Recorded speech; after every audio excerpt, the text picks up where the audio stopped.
What's going on, Washington Commanders Nation? It is our last stream for the month of April as the season grows closer to training camp and then the 2025 season. My boy Lake will be joining me in just a few. We're talking draft class, undrafted free agents, stadium announcement, the whole nine as we're putting a bow to the 2025 off season. Let's get out of it.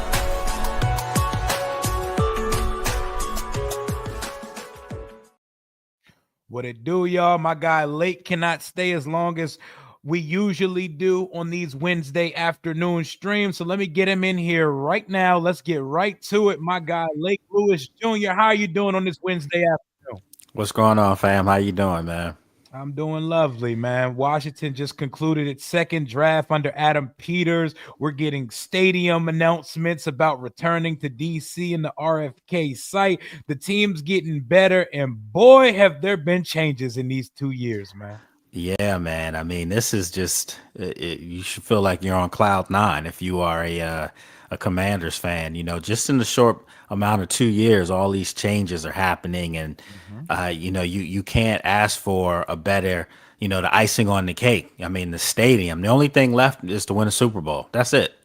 Yep. And this team went from a disastrous, slow, unathletic roster to a very fast, very athletic, what probably is going to be a annual contender going forward. The quarterback shows no signs that he's here to be a 1 year wonder. The roster they're putting around him, look at the talent deficit that this roster used to have. This offseason, something slight, they go grab Debo Samuel and Laramie Tunzel late. They are cooking up here in DC, man. I mean, listen, this is why you wanted a GM. This is why you wanted someone that was competent enough to know how to run an organization.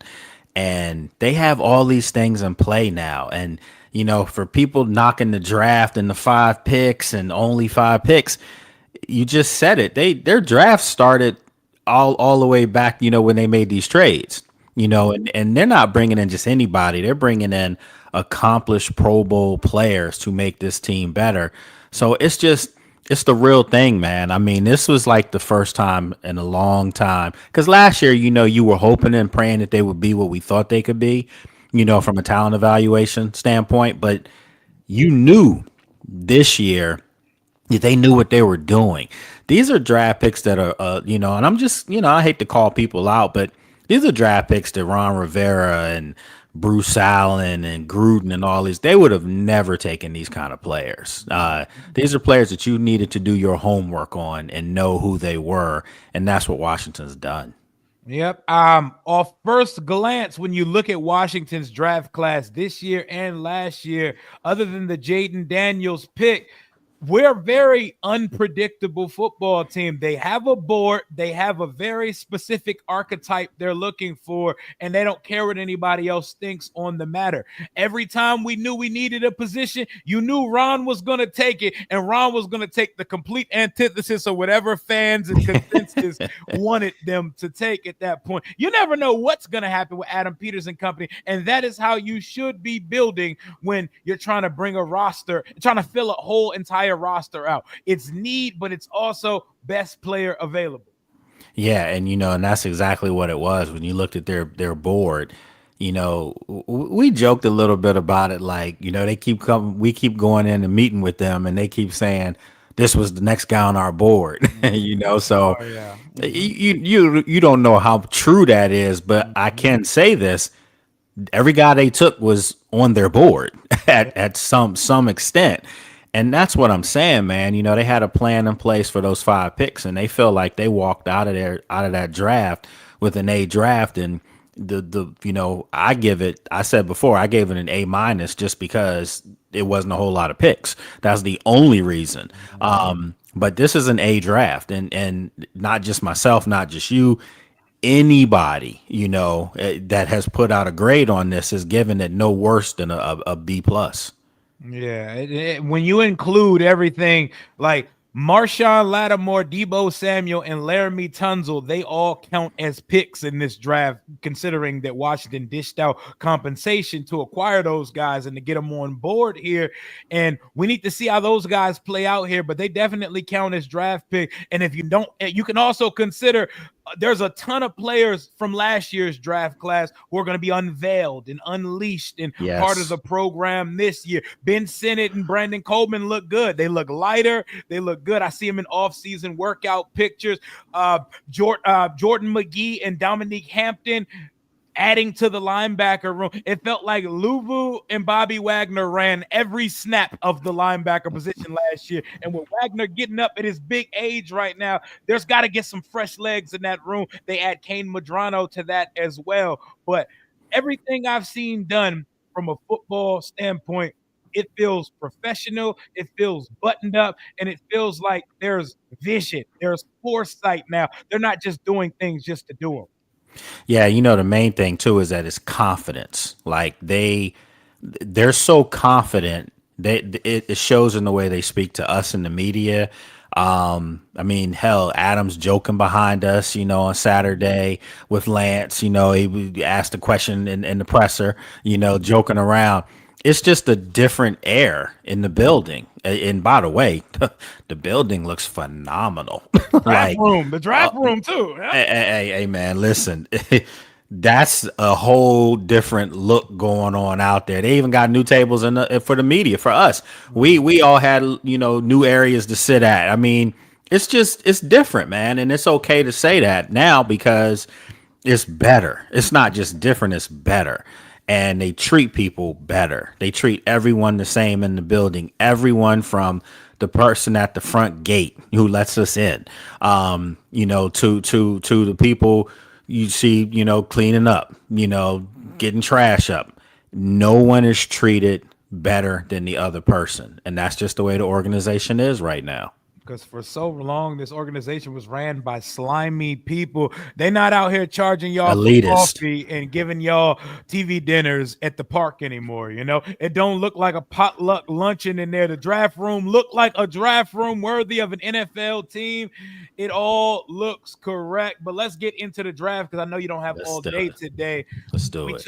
We took 5 picks in this class for the second year in a row. When you look at the cumulative relative athletic score, it is all green for the Washington Commanders. It is all green on that list. And when you look to the upper right quadrant of each person's separate relative athletic score, that speed grade, they don't even consider you if it has a yellow or a red block on it at this point. When you look at the full scope of the 5 players Washington took, what stood out to you the most? Man, these are all quality football players, all starting caliber players. And I mean this. I mean, the only guy that out of the 5 that may take a little bit longer, and I don't mean this because he's no good. He's really good. But I think it's Madrano. Absolutely. And it's because of the guys that are at his position too, by the way. Correct. But he's going to be just fed by the best, by a monster, Frankie and just a mad genius, and Bobby, he's going to get the best. And then he's got his linebacker coach from college, Ken Norton Jr. in there. You just can't get a better setup for this young man. But I'm telling you, these other guys, it's just, they have a chance to start. And I mean that. I think Josh Connolly and Trey Amos will be starting from day one. I do believe that. But I think when you look at Jacory, with that final pick, I think he's got an opportunity as well to by midseason be getting a bulk of some carries. And I sincerely mean that. That's not knocking anybody else, but this is what fans have to understand. When you have competent talent evaluators, their job is to always try to upgrade the roster. And whether you become a good friend or you're a fan of a player, you got to take your feelings out of it when you're trying to win. There's a reason why the Eagles let people walk. There's a reason why, traditionally teams like New England, when they were winning Super Bowls, let people walk. There's a reason why Kansas City let Tyreek Hill walk. I mean, that's because they believe in what they have from a talent evaluation standpoint. And so that's what stood out with me. These were home run draft picks, man, with these five. They really were. And it started all on Thursday night. We got to the board at 29 with a lot of familiar faces on the board. Mike Green's slide was going. Donovan Ezaraku's slide. Nick Emanwari. There were a lot of Jihad Campbell was on the board and ended up going to our rival Philadelphia. I know you lost your mind when that happened. Now I hated that. But like, I went into the draft knowing that this draft's talent, someone was going to get to Philadelphia at 32, or if they end up trading up. Yeah. But we got to Washington and they went offensive tackle. So they showed you the biggest move they made during the free agency period was a huge trade for a left tackle. And instead of playing the Brandon Coleman, let's see what you could do at right tackle game, they go get another left tackle, Josh Conerly Jr. out of Oregon, 21, 311 pounds, just under 6'5", and was a very good, like he had people calling and trying to trade up for him at the end of the round. What were your thoughts on the Josh Conerly Jr. trade? Man, the pick, I thought it was great. I mean, again, you know, the question was Brandon Coleman. You know, that's what you went into after Laramie Tunsil was acquired. Well, was Brandon Coleman going to be your right tackle? Yep. Well, you and we've been saying it for the longest time. Although Brandon Coleman can play tackle, which is a good thing. If you know, from depth and injury, you could move him back there. He's a guard. I just think that's what his natural position is.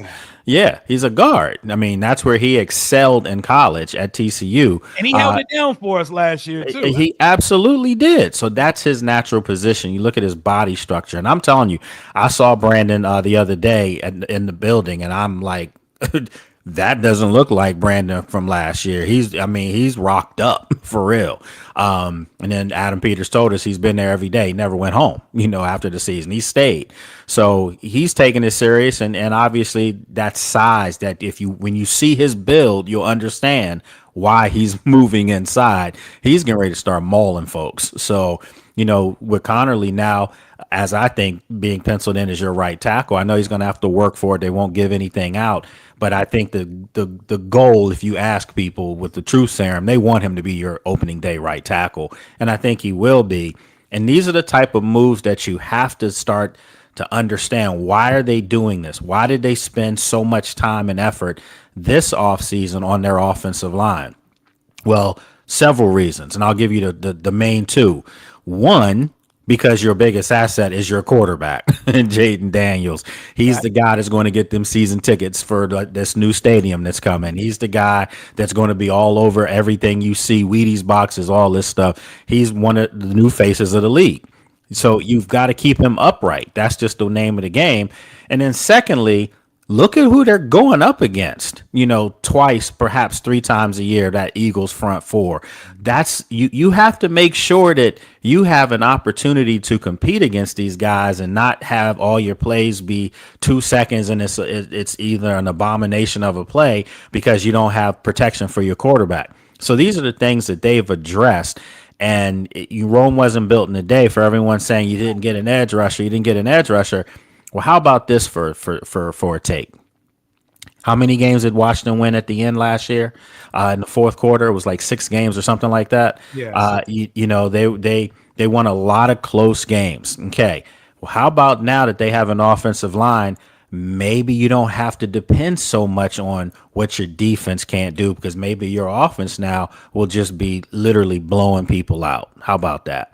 Yeah, how about that, man? Josh Conerly Jr. is the pick. I'm not trying to put a timetable on things, but I would imagine that's your week 1 starter at right tackle. There is a learning curve in a transition. You do not become overnight a right tackle when you've been playing left tackle your whole career. There is a learning curve. There are some things he has to do, but he's very mechanically sound. He has good feet. He has a very wide base. He might have to tighten that up a little bit, but a 21-year-old player with the right mindset, the right attitude, and he's confident. He likes to talk. I was gonna say he's a dog. He is a dog, and that's the one prevailing theme with all these guys. Yep. They're all dogs. They're alphas. They're guys that captains, by the way.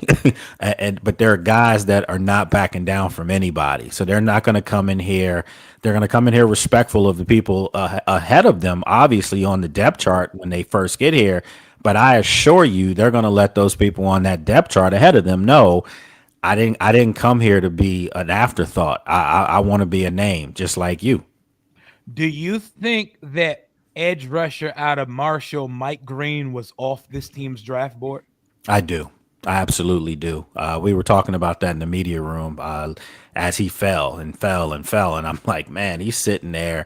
And then I'm thinking one thing about this organization now, and I can say it from being there, it's not lip service, the type of people that they want. Matter of fact, you heard in the presser, I asked Lance Newmark about faith. Is that something that they're looking for? Because these young guys in there, so and I have the video. I didn't post them, but there's a couple of times where I'm talking to some of these draft picks via Zoom, and a lot of them. I mean, not a lot of them. Pretty much 4 out of the 5.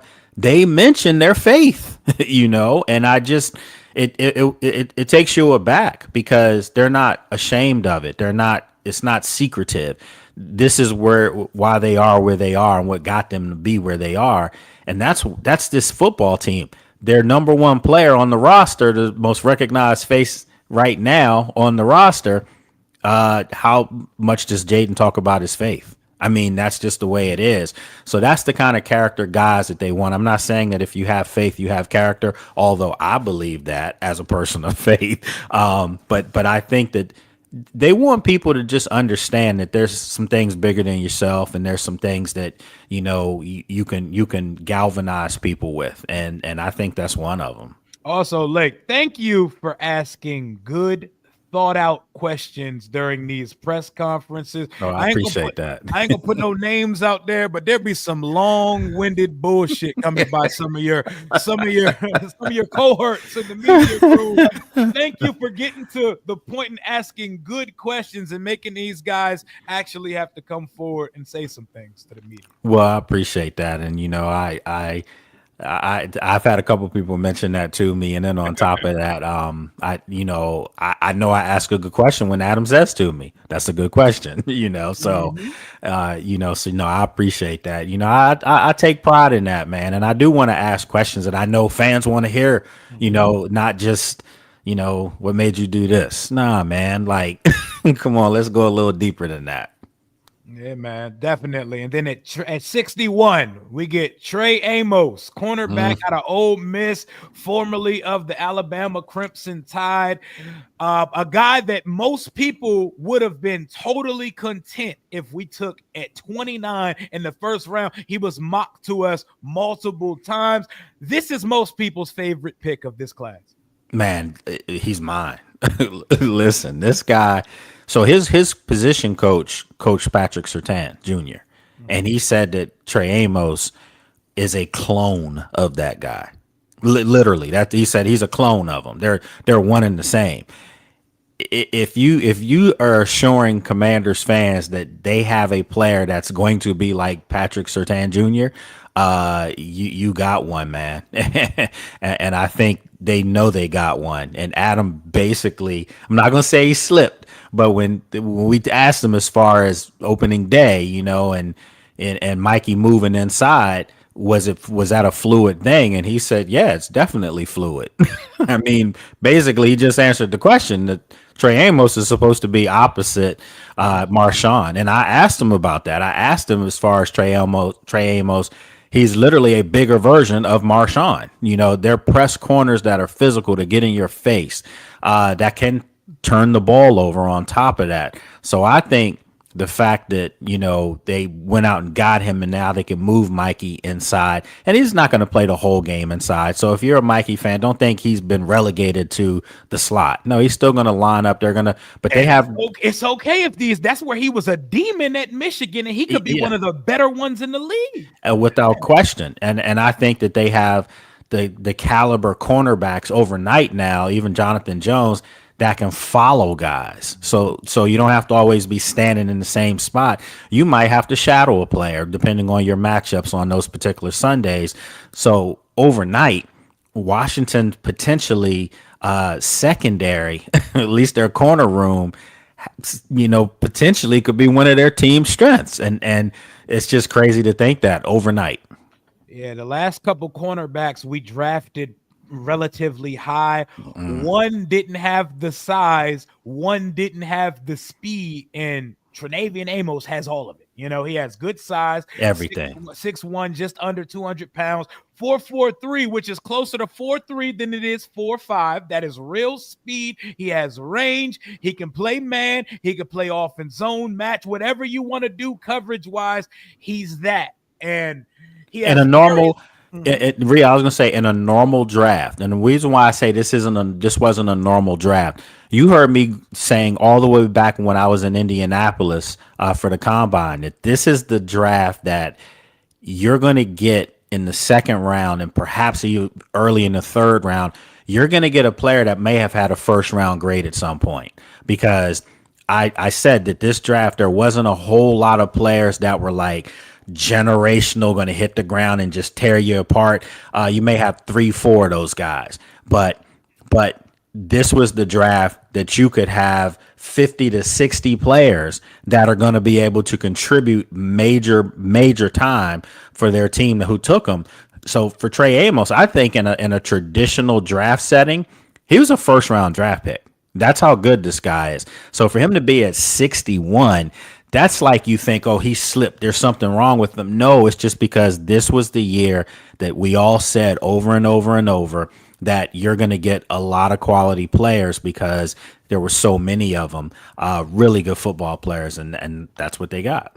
I think one of the priorities defensively, not only is it stopping the run, it's flipping the field, forcing turnovers. Trey Amos had 3 interceptions this year. He plays the ball very well. He has good instincts. His arms look like tentacles. Like his arms look like they hang to his ankles out in coverage. And what drafting Amos at 61 does for this team and why it makes sense is it makes the Jonathan Jones signing look great. Like that was a good signing when it happened, but now it's great because he becomes depth.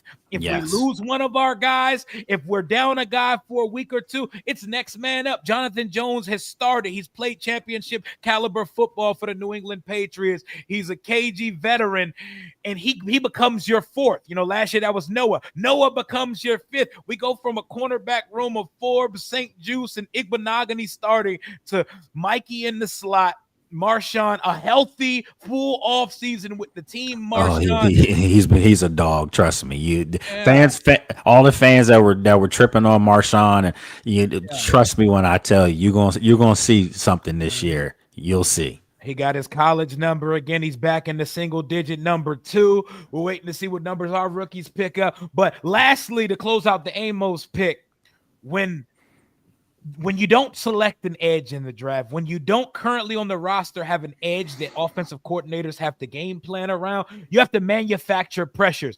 Mikey Sainristil was the best blitzing defensive back in his draft class out of Michigan. That was a skill set that he had that we couldn't necessarily utilize last year because we had to put him on the outside. We needed him on the outside and running with number 1 and number 2 receiver. Now that he's back in his natural home as a slot, you're going to see Zero flying around in the backfield, causing havoc for quarterback and making tackle for loss because he's more than a willing tackler.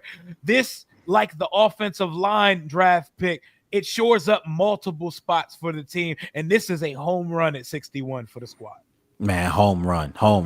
And you think about the fact that I said earlier, he's more of a bigger version of Marshawn, at least height wise, so now you can get a guy like him who's physical as well. And you can put him on AJ Brown, when you go up against the Eagles, so it just gives you more versatility on your side, on your edges.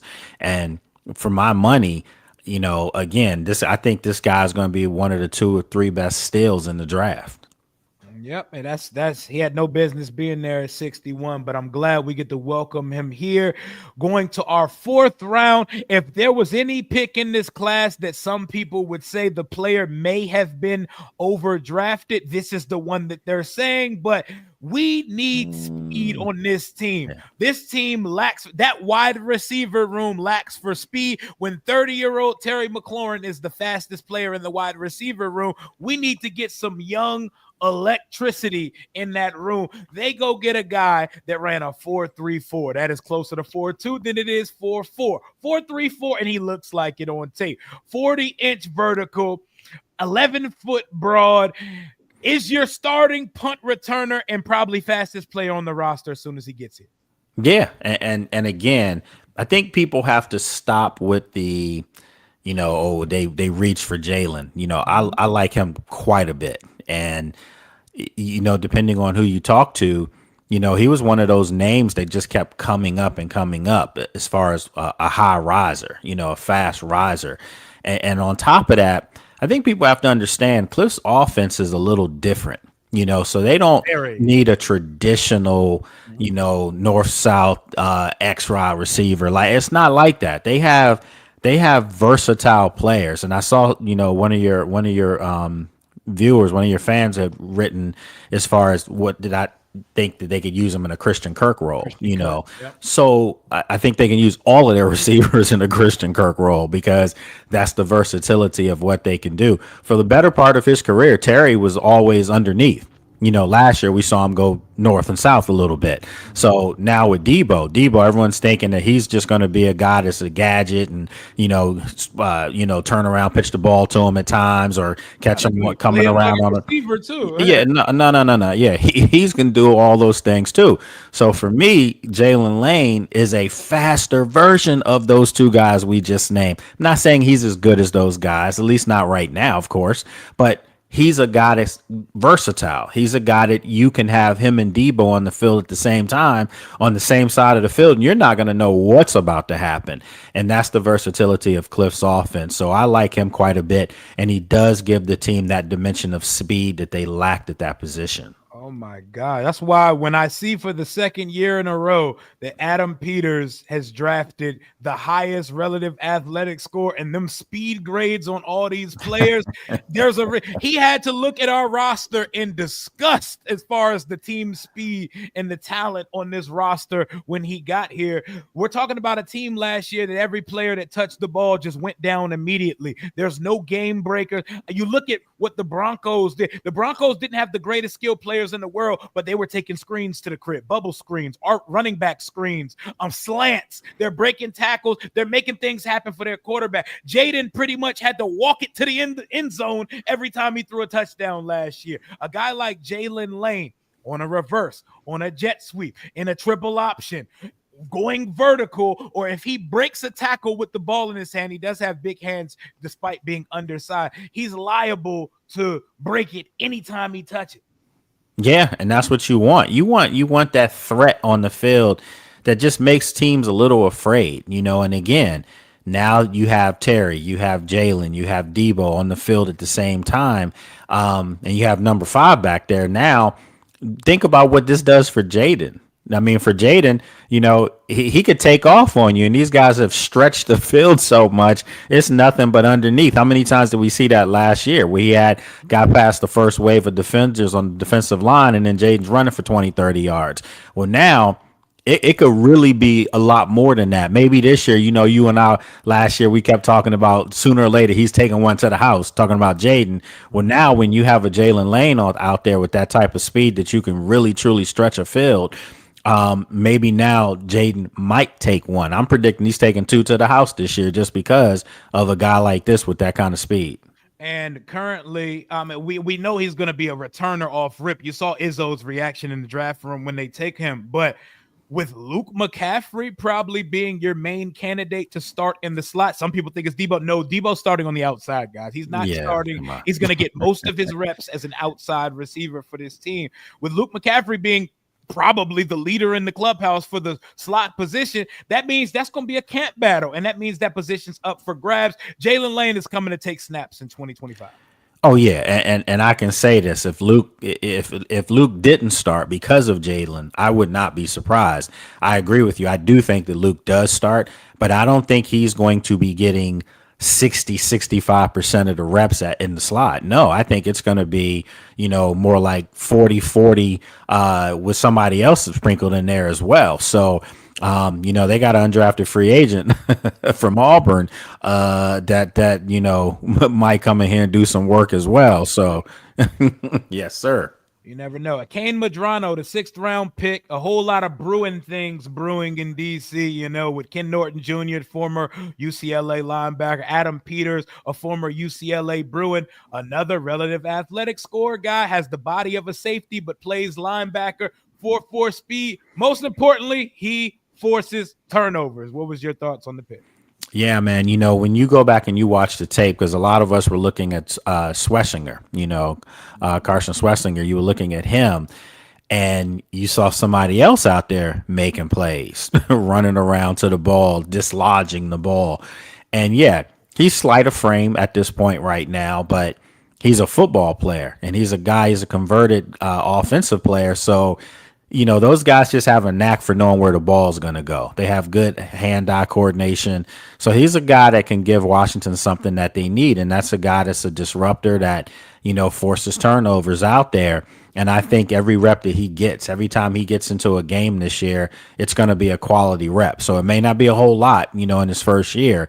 But I do think that long-term, they got themselves a really good football player that's penciled in to be a long-term, mainstay in their linebacking room. And that's not necessarily has a role on the offense or defensive side of the ball in year one, Right. but I think he could be a special teams demon immediately out there with Nick Bellore, Jeremy Reeves and company. They'll get that boy right. But to close out our draft class, one of the most exciting picks, Ja'Cory Krosky-Merritt, a.k.a. Bill, because they called him Little Bill growing up because he had a big-ass head, like the cartoon.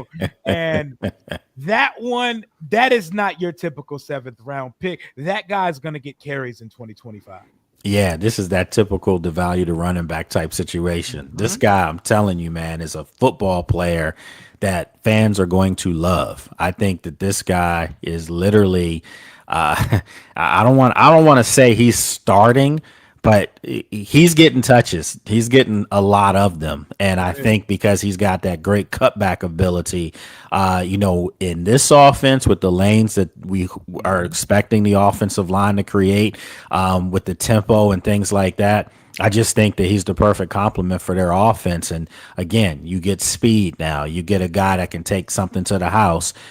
He has a nose for the end zone. That's the other thing. This guy knows how to get to the end zone. And, and again, and I do want to put this out there because a lot of people kept saying, I had people reaching out to me saying they took a guy that was ineligible. And I'm like, no. Not ineligible because of grades, folks. It was because of his how basically the NCAA looked into him when he was at Alabama State. He transferred, and then he transferred to New Mexico. Then he transferred for his final season at Arizona. So the point is that they looked at it like maybe he had played too many games. So that's why he was ineligible, not because of grades or in trouble or anything like that. But and for me, I like that. You know why? Because it means he doesn't have a lot of tread on him. He can still come in fresh legs, ready to go, ready to compete. And that's exactly what they're expecting. And I do too. And the dope part about it was, despite the fact that he couldn't play the year, he stayed with the team. He worked out. He attended practices and helped everyone. Business as usual. And he lit up the draft process. MVP of the East West Shrine Bowl. The boy's got jump cuts, lateral ability. His stop and go is real. And he can hit a home run. He's the only running back in that room with home run potential. Period.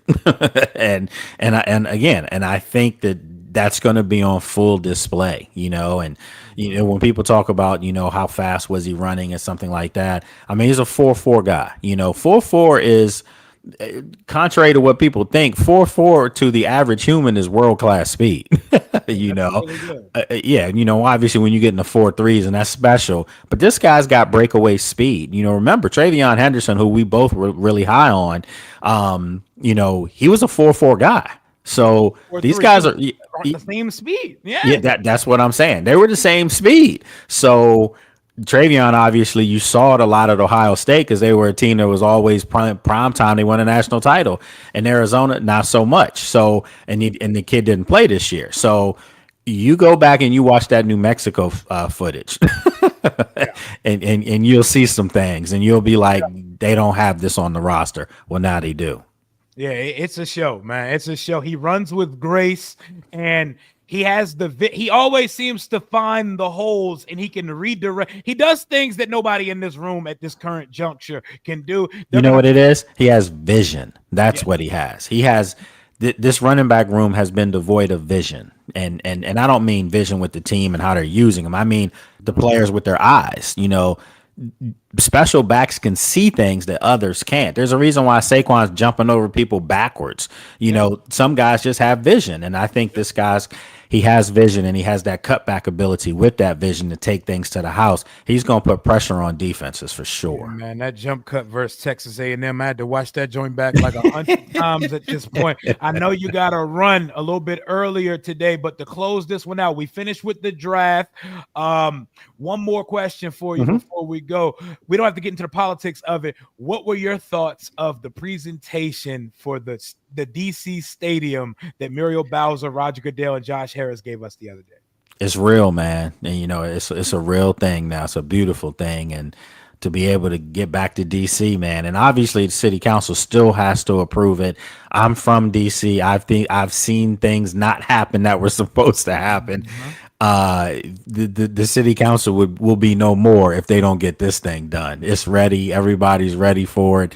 And again, man, you know, you just got to tip your hat to Josh Harris. I actually ended my show yesterday on Radio 1 on WOL by saying that Josh Harris is what Dan Snyder was supposed to be.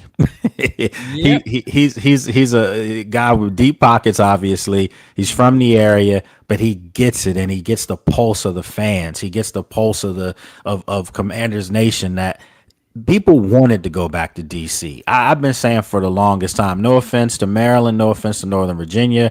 I lived in both places. I'm from DC, lived there too. I'm a DMV person. So with that being said, there's only one place for Washington to be, and that's in the city. That's just their rightful home. That's where they should be.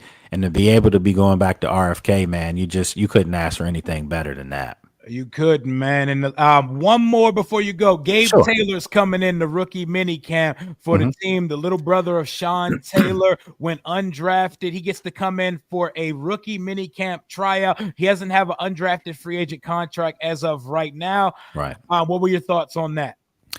I was excited for him. I actually had a chance to talk to him. Saturday evening, I was driving home, and his agent, who I have a relationship with, called me and asked me if I wouldn't mind speaking with him. And I'm like, sure, about what? And it was just kind of going over pros and cons of all the places that he had opportunities, and they let me know the other teams. And, I told him, I actually told him one other team was a good look for him too. I'm not going to say the team, these are all true stories here. No, nothing's being fabricated, because Gabe will tell you the same thing. But I did tell him that it was just a great opportunity in Washington because of the culture. Obviously his namesake, we all know who his brother was. And I just felt like, with the safeties and stuff that they have, that he's going to have to carve his niche out on special teams. We know that. And I said, but I think that the fact that Adam and them want you here, bro, you got to come, So I didn't make his decision. He made that decision for himself, but I did tell him follow his heart. But I'm happy for the kid, man, because that's just a wonderful story, man, to come back here and be where your brother was really making a name and carving out, a following, a cult following was covering Sean Taylor, as far as around the league. And for my money outside until Jaden came, he was the last man to put fear in everybody's hearts on that field. So for Gabe to be here, I think that's pretty awesome. Looking forward to seeing him out there. Yep. Now he has to go out and earn it, because he doesn't have a contract yet. He does not have a roster spot in ink, Nope, despite gotta what earn it. fans are saying. And don't be weird if Adam Peters and company don't sign this guy or he doesn't make the final 53. And I'm so glad you said that, because some of the other opportunities he had, there were some guarantees. Well, he was just guaranteed that you're gonna have to compete here, and he's betting on himself, man. And that's the kind of player you want. And I respect it. I respect that tremendously. So, yeah, man. I think that if he shows out and during this rookie mini camp, which is I think will be out there next Friday, if I'm not mistaken. Yeah, the 8th through the 11th. Yeah. So, if he shows out, during rookie minicamp, clearly they'll extend him and ask him to come back, for minicamp. And you just take it one day at a time, take it from there. But yeah, man, it's just competition. And that's what this team's all about. And they have no bones about letting you know that. Yep. They even made Jaden go out and earn the job. Lake, appreciate you as always for blessing the program. Let folks know how they can find your radio show, your YouTube channel, social media, the whole nine. Appreciate you, brother. Yeah, man. You can check me out on YouTube at the Lake Lewis Jr. Show. The channel is the Lake Lewis Jr. You can subscribe to it on, all the major podcast carriers. You can listen to it if you're in the DMV. It's on 95.9 FM and 1450 AM, and that's WOL Radio 1 channel. And also, just to let you know, as of this Tuesday coming up, it's going to be an hour-long show now. So, so yeah, they're happy with what's going on, and yeah, we're having good times. And my guy right here was on with me yesterday. You know what I'm saying? Yeah. So yeah, we're having a lot of fun with that. And then of course, I'd be remiss if I didn't say this. I'm no longer running Sports Journey, which I own it and started it, but I got some younger guys doing that. DJ Bland's doing a great job, and Connor Forrest, doing some things there. So make sure you go to sportsjourney.com and check them out. And then I'm also writing for heavy.com, NFL writer for them. Got an article up today about the Dolphins draft, so you can check that out as well. The Lake's doing big things, man. You can hear the extra polish in his voice now that he's Radio Lake, man. My guy. Appreciate you, brother, as always, man. Always, Lake. You have a good one, man. All right now. All right. Yes, sir, man. My boy Lake is out here doing big things, man. Lake is out here doing big things into 2025 and going forward. Gotta love that guy when he comes on. Realist in the local media, and it ain't even close. Let's look at some of these relative athletic scores for some of these undrafted players we got. This guy and the receiver from Louisville are the two that excite me the most based on the undrafted players that we picked up. Robert McDaniel from Jackson State. A lot of people were talking about him, and we met with this guy extensively. We met him on the field. We met him off the field. We took him out to dinner and some more stuff. You knew he was going to get here if he went undrafted, man. The Madden 26 trailer, phenomenal. Like our head coach narrating it in the Madden release trailer is centered around a Commanders vibe. Like I never thought I'd see the day. Throw Jaden on the cover, bro. I'm not afraid of the Madden cover. This dude is curse proof. Jaden is curse proof. He's sophomore slump proof, all that stuff, bro. I'm confident in the guy. I'm not afraid of the Madden cover. I'm not afraid of Hard Knocks, none of that shit. I want it all. We have to understand that when you move up in the world and when you level up, opportunities come this way. Opportunities come this way. We can't be afraid of all that shit, man. We can't be afraid, man. My big ass just broke the gas cylinder in my chair. Holy shit. Yeah, but look at Robert McDaniel, another person with a ridiculous athletic score, another person with all greens in the speed department of his athletic score, a high vertical, a high broad. We're going to look at these players. So I can't give you an extensive breakdown of these undrafted guys yet because I've only looked at a couple. And I'll tell you the one that I did look at a lot is Ja'Cory Brooks out of Louisville. He might make the roster. Someone asked a couple times in the chat, why did he go undrafted? I think the only reason he went undrafted is because he didn't test well. And I don't need my 6'2", 6'3" wide receiver to always be a blazer. They're not all going to be a blazer, everybody in the room. We got that demon speed in the 4th round with Jalen Lane. Debo is more than fast enough with the ball in his hand. Terry's not the 4-3 guy we drafted him to be, but he got to be mid 4-4s right now. And he got on his high horse versus the Cowboys and versus the Lions. He still got it in the tuck. But Brooks, Ja'Cory Brooks, like, First of all, we got to be the first team ever to have multiple Jacory's on the roster. I pay attention to stupid shit like that. But I think he ran like a 4.65. So we're talking Kelvin Harmon type speed. But he plays with incredible body control. You all remember the play where he caught a pass down the sideline while being pass interference against and still ended up scoring a touchdown on the play. He's got some game speed. He is more than fast enough. And what our wide receiver room currently lacks is a big body possession style receiver. Jacory is that. Jacory is that for sure. He is definitely that. He could be the offensive version of this year's Tyler Owens, a guy that makes the team as an undrafted free agent, because KJ Osborne was a friendly ghost in DC last year.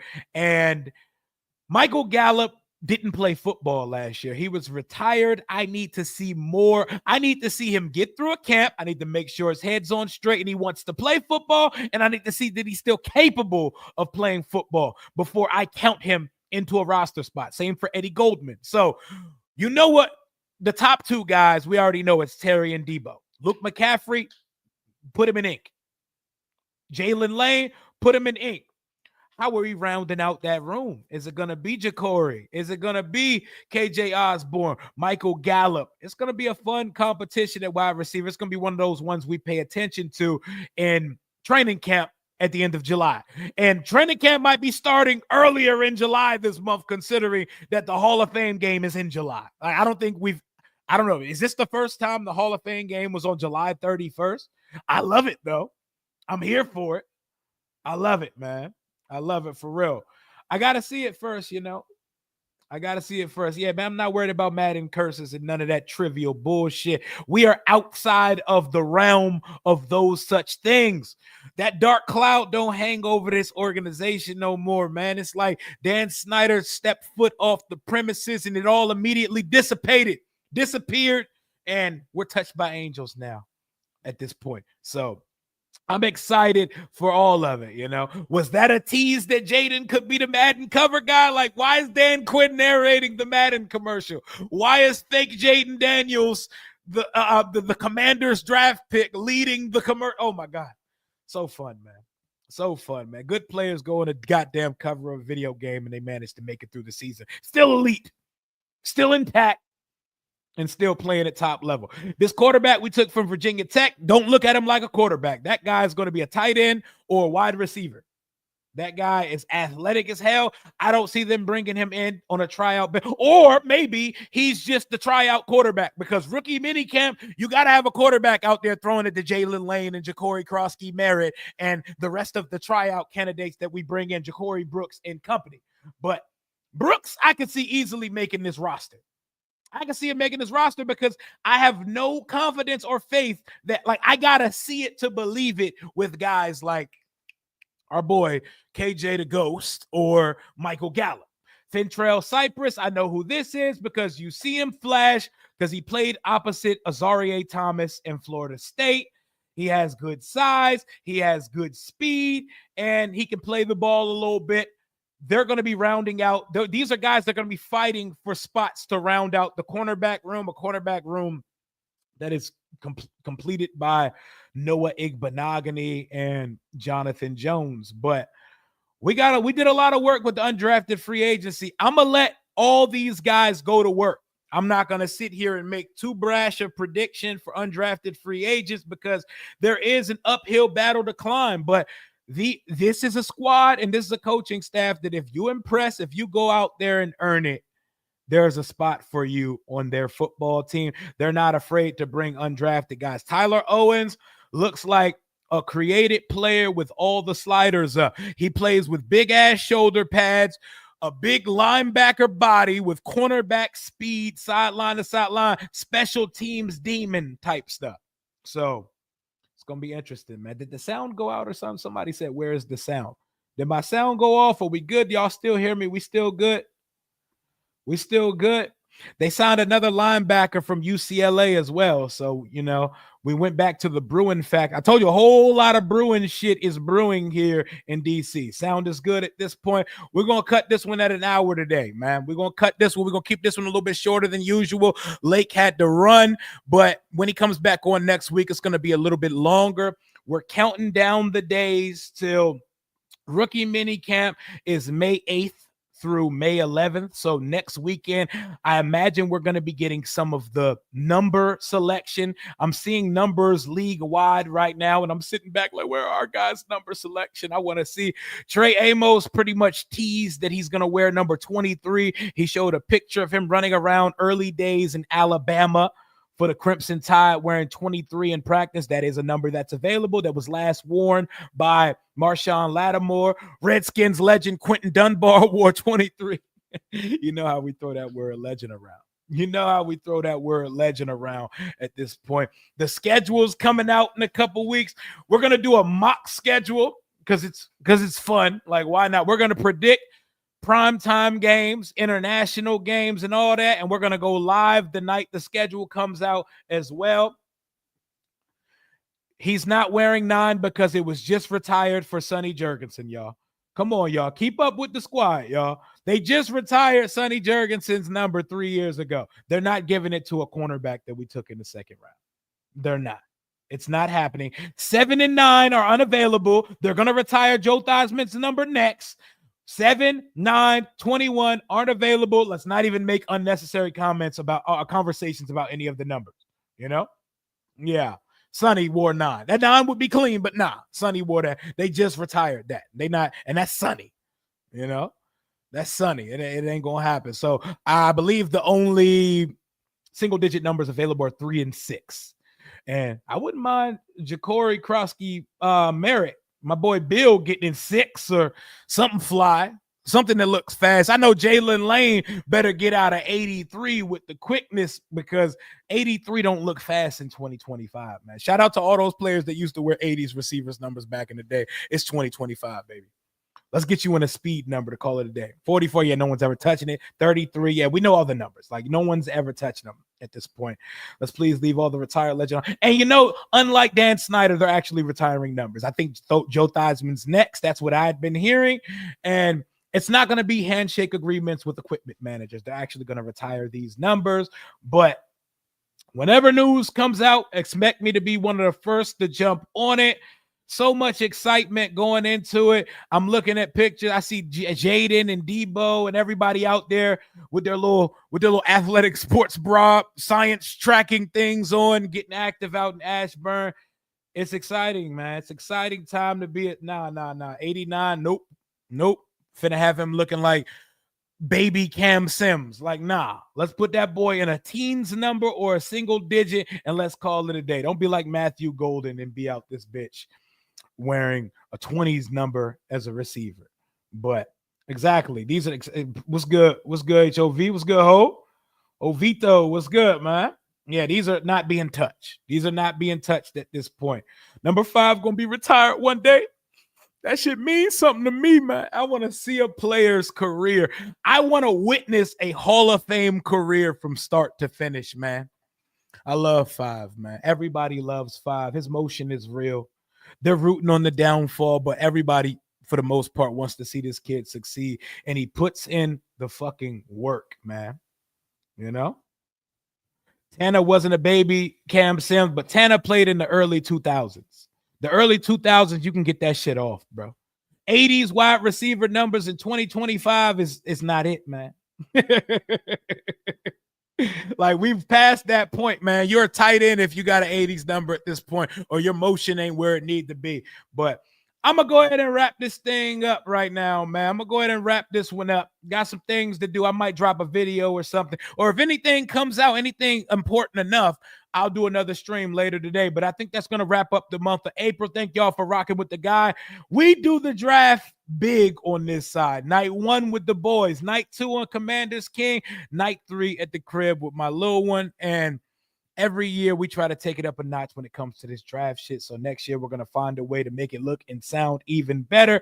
Thank y'all for rocking with the guy.